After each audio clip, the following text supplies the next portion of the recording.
এই যে তোমরা সবাই সব খাবার খেয়ে যাবে, শেষ পাতে মিষ্টিও রয়েছে। কতদিন পর আমার ইচ্ছে পূরণ হলো। ময়ূরী দিদি তাড়াতাড়ি খাও, এখনো তো কিছুই খেলে না। নাও আরেকটু মাংস নাও, সবাই পেট ভরে খেয়ে যাবে। আজ আমার জন্মদিন, খাও খাও, মজা করে খাবার খাও। নিশ্চয় আবার ওই স্বপ্ন দেখছে। টুনি, হ্যাঁ টুনি, টুনি, তুমি কি আবার স্বপ্ন দেখছিলে? ও, তবে এটা স্বপ্ন ছিল, আর আমি তো ভাবলাম বাস্তব। আমার কত দিনের ইচ্ছে আমার জন্মদিনে বনের সবাইকে দাওয়াত করে খাওয়াবো, কিন্তু আমার তো সেই সৌভাগ্য নেই। পোড়া কপাল আমার। টুনি, একদম চিন্তা করো না, দেখো একদিন তোমার ইচ্ছে আমি ঠিক পূরণ করব। আমার ইচ্ছে তুমি সারা জীবনও পূরণ করতে পারবে না। এই টুনির ইচ্ছে সারা জীবন ইচ্ছেই থেকে যাবে, তার পূরণ হবে না। নিজেরাই ঠিক মতো খেতে পারি না, বনের সব পাখিদের দাওয়াত করে খাওয়াবো কি করে? এই বলে টুনি মন খারাপ করে চলে যায়। আর টোনা বলে, আমি আমার টুনির ইচ্ছে ঠিক পূরণ করব। আমাকে আরো বেশি করে টাকা রোজগার করতে হবে, কিন্তু তা বনে করা সম্ভব হবে না। আমি কালকেই শহরের বনে যাব, সেখানে গেলে আমি ভালো রোজগার করতে পারবো। যেই ভাবা সেই কাজ। পরের দিন সকাল হতেই টোনা কিছু শুকনো মুড়ি আর একটি পোটলা নিয়ে বেরিয়ে পড়ে শহরের উদ্দেশ্যে। শহরে গিয়ে ভালো একটা কাজ খুঁজতে হবে, বউয়ের ইচ্ছে আমায় পূরণ করতেই হবে। ওই গাছটার নিচে একটু বিশ্রাম নেই, রোদের তাপটা একটু কমলে মুড়ি বাতাসে খেয়ে আবার রওনা হয়ে পড়বো। এই ভেবে টোনা গাছের নিচে বিশ্রাম নিতে শুরু করে। আর বিশ্রাম নিতে নিতে টোনা সেখানেই ঘুমিয়ে পড়ে। এদিকে ওই বনের মাঝে মাঝে এক পরী ভ্রমণে আসতো, আর পরী বন ঘুরতে ঘুরতে টোনার কাছে চলে আসে। আরে, এটা তো দেখি এক পাখি। পাশে ওই পুটলিটাতে আবার কি রয়েছে? খুলে দেখি তো, পুটলিতে কি আছে। আরে, এগুলো আবার কি? খেয়ে দেখি তো। বাহ, খাবারগুলো তো খুবই মজা। পরিরাজ্যের খাবার খেতে খেতে মুখে অরুচি ধরেছিল, বেশ ভিন্ন স্বাদের খাবার খেলাম। এ কি, আমি তো এই পাখির সব খাবার খেয়ে শেষ করে দিলাম। এবারও কি খাবে? না না, এর প্রতিদান হিসাবে আমি ওর খাবারের ব্যবস্থা করে দিব। বিকেল গড়িয়ে রাত হয়ে যায়, আর টোনারও ঘুম ভেঙে যায়। দেখেছো কাণ্ড, ঘুমের ঘোরে খেয়ালই নেই কখন সূর্য ডুবে চাঁদ উঠে গেছে। না না, এখন আর শুয়ে বসে থাকলে চলবে না, মুড়ি বাতাসা খেয়ে আবার চলতে হবে। এ কি, ঝোলার মুড়ি বাতাসা কোথায় গেল? আর এ কি, এটা তো একটা বাটি, খালি বাটি আবার কোথা থেকে এলো? খাবারের নামগন্ধ নেই, আর এখানে ফাঁকা বাটি পড়ে আছে। নিকুচি করেছে বাটির। টোনা রেগে গিয়ে বাটিটা মাটিতে ফেলে দিতেই বাটি থেকে বেরিয়ে আসে এক অপরূপ পরীকন্যা। এটা কি হলো? তুমি কি কোনো মায়াবিনী পরী? এখানে কেন এসেছো? আমি আপনার দাসী মালিক, আমি আপনার সেবা করতে এসেছি। এই পরীকন্যার কি মাথা খারাপ হয়ে গেল নাকি? খিদের জ্বালায় পেটের নাড়ি ভুড়ি সব বেরিয়ে যাচ্ছে, আর এসব কি বলছে? আপনার বুঝি খুব খিদে পেয়েছে? তবে বলুন, আপনি কি খেতে চান? আমি আপনাকে সব সুস্বাদু খাবার এনে দিব। খাবার এনে দিবে? তবে আমার পোলাও, মাংস, রোস্ট, মিষ্টি, রসগোল্লা সব এনে দাও। আর যদি এনে না দিতে পারো তবে বকবক করে বিরক্ত করো না। আপনার সব খাবার হাজির মালিক। এরপর থেকে আপনার যখনই খাবারের প্রয়োজন হবে আমাকে ডাকবেন, আমি অবশ্যই আসব। তবে এবার আমি আসি মালিক।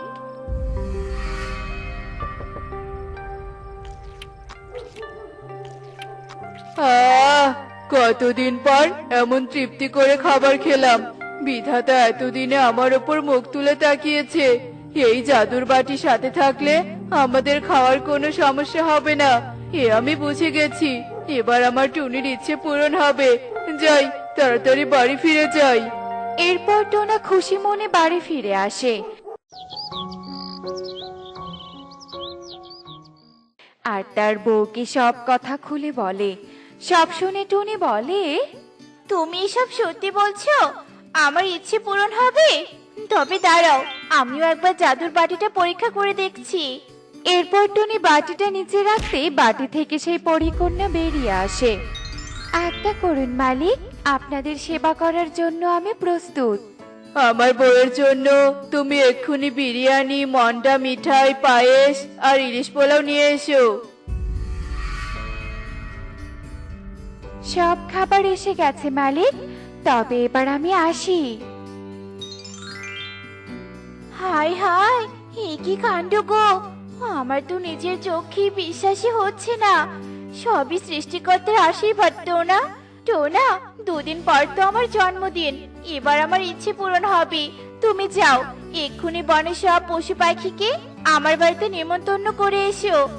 আমার জন্মদিনের দিন আমি সবাইকে পেট ভরে খাবার খাওয়াবো। পরের দিন টোনা বনে বেরিয়ে পড়ে, আর যাকেই সামনে পায় তাকেই টুনির জন্মদিনের অনুষ্ঠানের দাওয়াত দিতে থাকে। আরে ইঁদুর ভাইয়া যে, বলছি শোনো, আগামীকাল আমার বউয়ের জন্মদিন, সেই খাওয়া দাওয়া হবে। দুপুরে তোমার আমার বাড়িতে নিমন্ত্রণ রইলো, গোটা পরিবার নিয়ে আসবে কিন্তু। আরে ময়ূরী দিদি, মেয়েকে নিয়ে বুঝি স্কুল থেকে ফিরছো? ভালোই হলো তোমার সাথে দেখা হয়ে। শোনো, আগামীকাল আমার বাড়িতে তোমার নিমন্ত্রণ রইলো, পুরো পরিবার নিয়ে আসবে কিন্তু। অবশ্যই আসবে টোনা। এভাবেই টোনা একে একে পুরো বনের পশু পাখিদের তাদের বাড়িতে নেমন্তন্ন করে। আর পরের দিন বনের সবাই টোনার বাড়িতে দাওয়াত খেতে আসে। এরপর টুনি পুরো বনের পশু পাখিদের পাত পেড়ে খাবার পরিবেশন করতে থাকে। কালু, ব্যাপারটা কি বলতো? যেই টোনা টুনি দুবেলা খাবার খেতে পারতো না, আজ তারা পুরো বনের সবাইকে দাওয়াত খাওয়াচ্ছে। ব্যাপারটা অনেক রহস্যজনক। কথাটা তুমি ঠিকই বলেছো কাকুলি, এখন চুপচাপ খেয়ে নাও, পরে কৌশলে টোনার কাছে সবটা জানতে হবে। এরপর বনের সবাই তৃপ্তি করে খাবার খায়, আর এ দেখে টুনির মুখে হাসি ফোটে। টনি, তোমার ইচ্ছে আজ পূরণ হয়েছে, তুমি খুশি তো? হ্যাঁ টোনা, আমি আজ অনেক খুশি। টোনা, ব্যাপারটা কি বলতো? হঠাৎ তোদের এত পরিবর্তন, গুপ্তধন পেয়েছিস নাকি? না গো কালু দাদা, গুপ্তধন নয়, এক জাদুর বাটি পেয়েছি। এরপর টোনা কালুকে সব কথা খুলে বলে। সব শুনে কালু কাকুলির ভীষণ লোভ হয়, আর তারা এক রাতে চুপি চুপি টোনার বাড়িতে এসে জাদুবাটি চুরি করে নিয়ে যায়। কালু, বাটিটা নিচে রাখো। আজ্ঞা করুন মালিক, আপনাদের কি চাই? আমাদের অনেক সোনা দানা দাও পরিকন্যা। আমি দুঃখিত, আমি খাবার ছাড়া আর অন্য কিছু দিতে পারি না। আপনারা আমার কাছে খাবার চান। পরিকন্যা হয়ে মিথ্যে বলছিস? পরীদের অনেক জাদু রয়েছে, তোরা জাদু দিয়ে অনেক ধন সম্পদ দিতে পারিস। এখন তুই আমাদের দাসী, তাই আমরা যা চাইছি আমাদের তাড়াতাড়ি দে। আমাদের সোনা দানা দে বলছি। আমি খাবার ছাড়া কিছু দিতে পারি না। আমার মিথ্যে বলা? কাকুলি, ভালো কথায় কাজ হবে না, এক্ষুনি এই পরিকন্যাকে বেঁধে ফেলতে হবে, তবে নিশ্চয় চাপে পড়ে সোনা দানা দিবে। এরপর কালু কাকুলি পরিকন্যাকে দড়ি দিয়ে বেঁধে ফেলে, আর তখনই সেখানে পরিরানী আসে। তোরা দুজন অনেক লোভী পাখি, তাই তোদের এ বনে থাকা উচিত নয়, তাই এবার তোরা আমার দাস হয়ে থাকবি। এরপর পরিরানী পরিকন্যাকে মুক্ত করে দেয়। পরি, তুমি তোমার স্থানে ফিরে যাও, আর আমি এদের ব্যবস্থা করছি। এরপর পরিরানী কালু আর কাকুলিকে নিয়ে পরিরাজ্যে চলে যায়। আর এদিকে জাদুই বাটি টোনার বাড়িতে চলে আসে, আর টোনা এসব কিছুই জানতে পারে না। তো বন্ধুরা, আমাদের কখনোই অন্যের উন্নতি দেখে হিংসে করে লোভ করা উচিত নয়। লোভের ফল সবসময়ই খারাপই হয়। এমনই সব মজার মজার শিক্ষণীয় টুনি পাখির গল্প দেখতে আমাদের সাথেই থেকো। আর গল্পটি কেমন হয়েছে তা কমেন্টে জানাতে ভুলো না কিন্তু। Bye bye. তুমি আমাকে ছেড়ে কোথায় চলে গেলে মা? মা, ও মা, আমি যে খুব ভয় করছি, আমাকে এখান থেকে নিয়ে যাও না মা। এ কি হাসছো না? তুমি এভাবে কাঁদছো কেন? কি হয়েছে তোমার? আমি বলনি, আমি মায়ের সাথে ঘুরতে এসেছিলাম। ঘুরতে এসে আমি আমার মাকে খুঁজে পাচ্ছি না।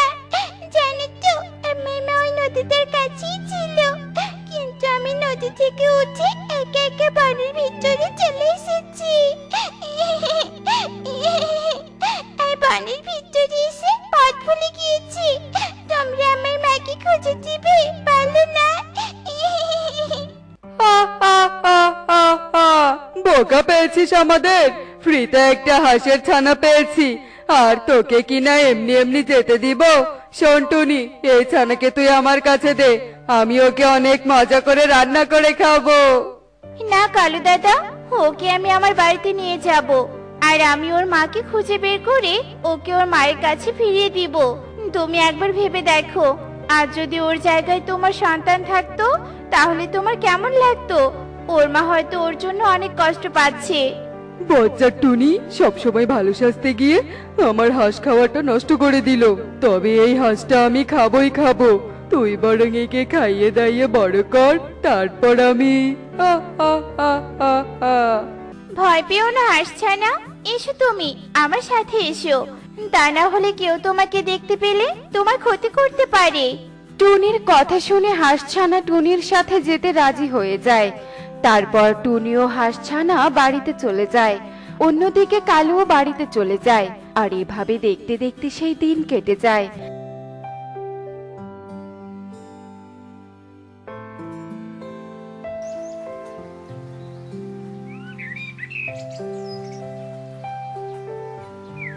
আর পরের দিন টুনি কাজ শেষ করে হাঁসছানার মাকে খুঁজতে বের হয়। আর এভাবে টুনি বেশ কিছুদিন ধরে হাঁসছানার মাকে খুঁজতে থাকে, কিন্তু কোথাও সে হাঁসছানার মাকে খুঁজে পায় না। তুমি কেঁদো না, আমার মা খুব ভালো, তুমি দেখবে আমার মা ঠিক তোমার মাকে খুঁজে এনে দিবে। না রে মা, আমি আজকে ওর মাকে খুঁজে পাইনি, তবে এখন থেকে ও আমাদের সাথেই থাকবে। আমি তোকে যেমন ভালোবাসি ঠিক তেমন করে ওকেও ভালোবাসবো। কি হাসছে না, থাকবে তো আমাদের সাথে? হ্যাঁ, আমি তোমাদের সাথেই থাকবো। এরপর হাঁসছানা টুনির বাড়িতে থাকতে শুরু করে। এদিকে টুনিও হাঁসছানাকে নিজের মেয়ের মতো যত্ন করতে থাকে। আর এভাবে দেখতে দেখতে বেশ কয়েক মাস কেটে যায়। এদিকে হাঁসের সেই ছোট্ট ছানাটি অনেক বড় হয়ে যায়। মারি, আজকে নাকি অনেক জোরে ঝড় বাতাস হবে। এদিকে আমাদের ঘরটা তো অনেক দিন থেকে মেরামত করা হয়নি, এবার মনে হয় আমাদের ঘরটা ভেঙে যাবে। বলতে না বলতেই অনেক জোরে ঝড় বাতাস শুরু হয়ে যায়। আর ঝড় বাতাসে টুনির ঘরটা ভেঙে যায়। হায় হায় রে, ঘরটা যে ভেঙে গেল। এখন আমি তোদেরকে নিয়ে কোথায় যাব? আমি যে কিছুই বুঝতে পারছি না। কিন্তু না মাসি, আমি এক্ষুনি আমাদের থাকার ব্যবস্থা করছি। এ কি, আমি কি দেখছি? কে তুমি বলো তো? নিশ্চয় তুমি কোনো সাধারণ হাঁস নাও। হে মাসি, আমি কোনো সাধারণ হাঁস নই, আমি এক জাদুর রাজ্যের জন্ম নিয়ে হাসছে না। আমি বড় হওয়ার পর আমার জাদু শক্তি ব্যবহার করতে পারছি। কিন্তু এতদিন তুমি এই কথাটা আমাদেরকে কেন বলনি বলো তো? আমি ভেবেছিলাম এই কথাটা জানার পর যদি তোমরা আমার মাকে খুঁজে না দিয়ে আমার উপর অত্যাচার করো, এই ভয়ে আমি তোমাদের থেকে এই কথাটা লুকিয়েছিলাম। তবে এতদিন তোমাদের সাথে থাকার পর বুঝতে পারছি তোমাদের মতো সৎ আর ভালো মনের পাখি এই বনে আর দুটো নেই। শোনো কালু, আমাদের ছেলেটা সে কবে থেকে ডিম ভাজি দিয়ে ভাত খেতে চাচ্ছে, কিন্তু তুমি ওর ইচ্ছেটা পূরণ করছো না, তাই ছেলেটা ভাত না খেয়েই খেলতে চলে গেছে। ডিম ভাজি খাবে?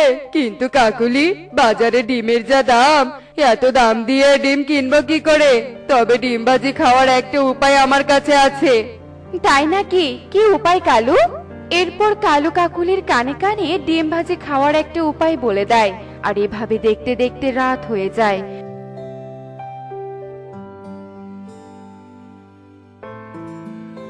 আর রাত হতেই কালু ও কাকুলি টুনির বাড়িতে চলে যায়।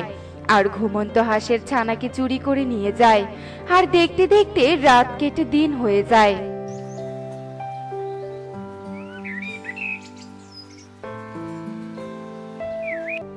কি, আমি কোথায়?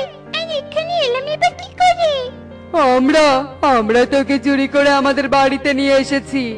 কেন আন্টি, তোমরা আমাকে কেন এনেছো? ডিম নেয়ার জন্য। আমার ছেলেটা ডিম খেতে চাচ্ছে, কিন্তু টাকার অভাবে অত দাম দিয়ে ডিম কিনতে পাচ্ছি না, তাই তোকে ধরে নিয়ে এসেছি। তুই একটা ডিম দিলে আমরা আমাদের ছেলেকে ডিম ভাজি দিয়ে ভাত খেতে দিতাম। কাকুলির কথা শুনে হাঁসছানা জাদু করে একটা সোনার ডিম দেয়। আর হাঁসছানাকে সোনার ডিম দিতে দেখে কালু ও কাকুলি অনেক লোভে পড়ে যায়। এ কি? এ আমি কি দেখছি কাকুলি? এ তো কোনো সাধারণ হাঁস নয়, এ তো সোনার ডিম দেয়া হাঁস। হা, হা, হা, হা, হা। আমাদের কপাল খুলে গেছে কাকুলি, কপাল খুলে গেছে। আমরা এবার ধনী হয়ে যাব। ঠিক বলেছ কালু, টুনির পোষা হাঁসের ছানাকে কিছুতেই ছেড়ে দেয়া যাবে না। এই হাঁসের ছানা, এক্ষুনি আমাদের কলসি ভর্তি সোনা দানা দে, তা না হলে কেটে আমরা তোর মাংস দিয়ে ভাত খাবো। লোভী মাইসি, তোমাদের এই আশা কোনো জন্য পূরণ হবে না। তোরা গরিব ভেবে আমি তোদের সাহায্য করে একটা সোনার ডিম দিয়েছিলাম, কিন্তু তোরা তো অনেক লোভী, তাই তোরা ওই সোনার ডিম পাওয়ার যোগ্য নস। এরপর হাঁসের ছানা জাদু করে সোনার ডিমটিকে সাধারণ ডিম বানিয়ে দেয় আর নিজের জাদু শক্তি দিয়ে খাঁচা থেকে নিজেকে মুক্ত করে। এই রে আমার জাদুর মাদুর, নিয়ে যা আমায় দূর বহু দূর। সাথে সাথে সেখানে একটা জাদুর মাদুর চলে আসে আর হাঁসের ছানা জাদুর মাদুরে চড়ে টুনির বাড়ির দিকে চলে যায়। দেখলে কাকুলি, চোখের সামনে এ কেমন কাণ্ড হয়ে গেল। টুনি কিনা শেষমেশ একটা জাদুর হাঁসের ছানা খুঁজে পেল। টুনি তো এখন ধনী হয়ে যাবে কাকুলি। ঠিক বলেছো কালু, কিন্তু আমরা যদি লোভ না করতাম তাহলে আমরা অন্তত একটা সোনার ডিম পেতাম। লোভ করে সেটাও হারালাম। এই তো একটা ডিম, মা এক্ষুনি আমাকে ডিম ভাজি বানিয়ে দাও। ঠিক আছে রে বাবা, চল আমি তোকে ডিম ভাজি বানিয়ে দিচ্ছি। এরে ওই তো আমার মা, আমি তোমার কাছে আসছি মা, আসছি। এরপর হাঁসের ছানা তার মায়ের কাছে যায় আর নিজের সন্তানকে দেখে মা হাঁসের চোখে জল চলে আসে। আমার রেনু, তুই আমাকে ছেড়ে কোথায় চলে গিয়েছিলে রে মা? আমি যে তোকে কত খুঁজেছি, কিন্তু কোথাও তোকে খুঁজে পাইনি। তুই এতদিন কোথায় ছিলি রে মা? এতদিন পর তুমি আমাকে কিভাবে চিনলে মা? একজন মা তার সন্তানকে খুব সহজেই চিনতে পারে রে মা। বললে না তো এতদিন তুই কোথায় ছিলি? এরপর হাঁসের ছানা তার মাকে সব কথা খুলে বলে। আমি ঠিক জানতাম তুই একদিন ঠিক আমার কাছে চলে আসবি, আর তাই তো আমি রাজ্যে ফিরে না গিয়ে এই বনে ঘর বানিয়ে থাকতে শুরু করেছি। চল রে মা, আমরা এখন আমাদের রাজ্যে ফিরে যাই। হ্যাঁ মা, যাবো। তবে যাওয়ার আগে টুনি মাসির কাছ থেকে বিদায় নিতে হবে। এসো মা, আমার সাথে এসো। এরপর মা হাঁস ও ছানা জাদুর মাদুরে চড়ে টুনির বাড়িতে চলে যায়। টুনি মাসি, এই দেখো, আমি আমার মাকে খুঁজে পেয়েছি। তোমাকে অনেক ধন্যবাদ টুনি, তোমার জন্য আমি আমার সন্তানকে ভালোভাবে ফিরে পেয়েছি, তাই আমি তোমাকে কিছু উপহার দিতে চাই। এরপর মা হাঁস জাদু করে টুনিকে 2 কলসি স্বর্ণ মুদ্রা দেয়। এরপর মা হাঁস টুনিকে বিদায় জানিয়ে তার সন্তানকে নিয়ে জাদুই রাজ্যে চলে যায়। এদিকে টুনির অভাবের দিন ফুরিয়ে যায়। দেখলে তো বন্ধুরা, ভালো কাজের ফল সব সময় ভালোই হয়, আর লোভের ফল সবকিছু ধ্বংস করে দেয়। এমনই সব মজার মজার শিক্ষণীয় টুনি পাখির গল্প দেখতে আমাদের সাথেই থেকো। আর গল্পটি কেমন হয়েছে তা কমেন্টে জানাতে ভুলো না কিন্তু। Bye bye.